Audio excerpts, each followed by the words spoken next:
everyone, welcome to our channel. বুবু জানো, কাল আমাদের ক্লাসে একটা দারুণ ঘটনা ঘটেছে। কি ঘটনা দুদু? দেবশ্রী ম্যামের পড়া যখন কেউ করে যায় না, ম্যাম তখন ভীষণ রেগে যায়।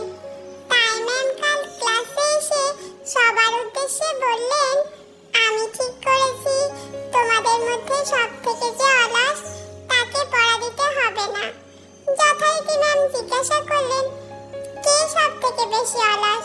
সে হাত তোলো। ক্লাসে 50 জন ছাত্রছাত্রীর মধ্যে 49 জনই হাত তুলল এবং যে ছাত্রটি হাত তুলল না, ম্যাম তাকে গিয়ে জিজ্ঞাসা করলেন, তুমি হাত তুললে না কেন? সে কি উত্তর দিল জানো বুবু? কি? হাত তুলতেও খুব কষ্ট হয় ম্যাম। ম্যাম তো শুনে ভীষণ অবাক হয়ে গেলেন।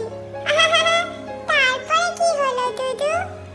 তারপর ম্যাম ওকেই পড়া ধরলেন, কিন্তু ও পড়া পারল না। তাই ম্যাম ওকে ভীষণ বকলেন। জানো বুবু, আমাদের যত কষ্টই হোক প্রতিদিনের হোমওয়ার্ক প্রতিদিনই কমপ্লিট করে ফেলা উচিত, না হলে এত বকা খেতে হয়। ঠিক বলেছো দুদু।